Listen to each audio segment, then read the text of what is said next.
Well, it's been 20 years. 20 years ago today, our country was attacked. Viciously, brutally, and as FDR said in December of 1941, it became a day which will live in infamy. I remember where I was, as I'm sure most people over the age of 30 remember where they were on 9/11. I was at work. I was working for Sears at a regional service center as a senior audio technician, what they referred to as a Spec 4 technician. I had gone on my first break, and in the break room there were two large televisions mounted on the wall, and they were both showing the same thing. They were showing the first tower with smoke boiling out of it. I sat there throughout my 15 minutes of break time, listening, trying to figure out what was going on. All we knew at that time was that a plane had hit one of the towers. Because I also worked on DVD players, I had a television on my workbench. So when I went back to my bench, I turned the TV on and left it playing with the volume turned down so I could kind of keep an eye on things. I think I had the closed captioning turned on so that I could occasionally look up and read what was being said. And I happened to look up and saw the second tower being hit. I don't know if I was seeing it live or if I was seeing a replay, but I saw the second plane hit. And this feeling started at the top of my head and went all the way to my feet. This feeling of like the blood being drained out of me. I realized this wasn't just a terrible plane accident. We were being attacked. This was an act of war. I quickly spoke with some of the other senior techs on the line, and we went to management and said, look, our country has been attacked. We're going to go to war. And we need to close the shop today and let everybody go home and be with their families. Management wasn't having any of it. They had production quotas to meet, and by God, we were going to stay there and do it, no matter what happened next. We didn't know what was coming next. We didn't know what other attacks there would be. We didn't know how widespread this was, but by God, we were going to fix stereos and TVs and washers and dryers and lawnmowers and stuff. And I think maybe that kind of management decision is why Sears doesn't exist anymore. But that's beside the point.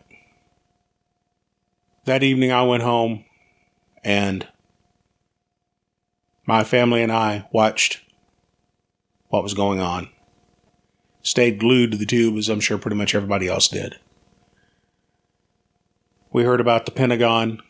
We heard about the plane that went down in the field. And we were scared. I was scared. I didn't know what was coming and didn't know how far it would go. Didn't know who was doing it or why. It wasn't an enjoyable feeling. Anyway, we all pretty much know what happened thereafter. We saw the images, we read the reports. Those of us who are old enough lived through all of it, and we know what happened. I think it's important to remember it. I think it's important to remember the 3,000 people who died on that day. Let me tell you a story about someone who didn't die. I told you that I was working at Sears. A few weeks later, I looked at a receiver and worked up an estimate for its repair. And I called the man who owned it, who happened to live in New York. And he answered, and I said, hi, my name is Scott. I'm from Sears. I have your receiver here that you've sent in for repair, and I have an estimate for you. And he said, oh, I forgot that I sent that in. As soon as he started to speak, I could tell something was wrong. he sounded almost absent, like his thoughts were on other things. He told me that he worked in the Twin Towers, that he, in fact, worked just below the floors that were hit. And I think it was the first tower, he said. He said the only reason he wasn't in that tower that day is he had had the flu and called in sick. He said that every one of his coworkers was dead. We talked for about a half an hour on Sears's dime. Plainly, he had a lot of survivor's guilt. And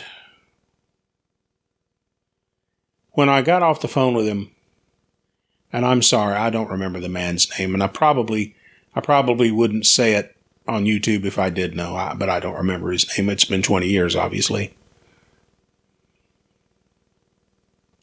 But when I got off the phone with him, I felt this gravity, this feeling of being weighed down by what he had just related to me. And I thought, man, I'm, over 1,000 miles away. I don't know this man from Adam's Lost House Cat. And I've spoken to him for 30 minutes, and what he has said has affected me tremendously. How must it have affected him? How must what he lived through have affected him? What did it do to this man? So now you think about, what did it do to all the other people? Let's take out of the equation the people who died. Let's think about the people who lived, the people that were left behind, the friends and the family members and the co-workers. What did it do to them? It really is kind of painful to think about it. And I have to wonder, 20 years hence, how are they? I can only hope that, they're recovering.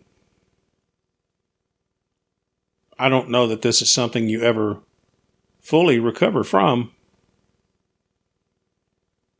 but let's hope so. And let's never forget. Goodbye, everybody. Have a good day.